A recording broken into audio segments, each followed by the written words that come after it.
one is for teachers, whether you're teaching in Lurso, Silliman University, St. Paul University, Foundation University, wherever, high school, elementary, especially college. Let's teach our students the proper way of addressing people, especially strangers. Kaniha, let's normalize what is correct and what is proper.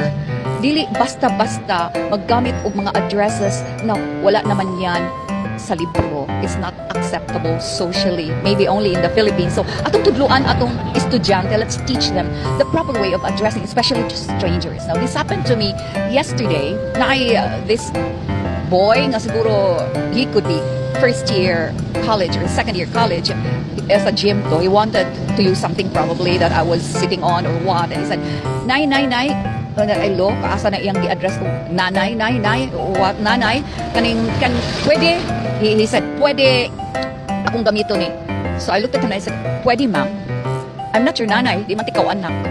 So anak ba kay, although you're saying, you will be telling me, I'm sure that's a sign of address for you, but not all people want that kind of address. Nanay, never, not even my children, call me nanay. Huwag naman masyadong assuming.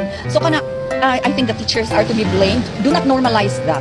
No, tudluin sila nga, no matter what the station of the person, whether na siya title or what, and you're not sure whether married or unsa ba siya, engineer, attorney, sir, is the safest, or ma'am. Kana ra good, sir or ma'am. Ayaw na ng mga asa gud mo gikan, ana. You know, during our time, estudyante may elementary, high school, we never use those addresses. Wala man na sa libro. Ato ta sa kuan katong acceptable, universally acceptable. Ayaw ng mga kuan, no, it's not nice to hear. You know, for you probably, pero sa a lot of people doesn't sound nice. Magnanay-nanay mo anang wala mo nakaigla. Maulaw pud mo. Not even my children call me nanay siya. So I said, pwede kanimo siya. Nay, pwede like this, like that. Ko pwede ma'am. Nganong gananay ka di man tikaw anak. Oh, you see? So teachers to do in ang atong mga estudyante ka, it's just because they don't know. I do not know unsa nang gipakuan nila sa eskwelahan man unta na. Unsa ba nang eskwelahan. Okay, so that's all for today. Bye for now.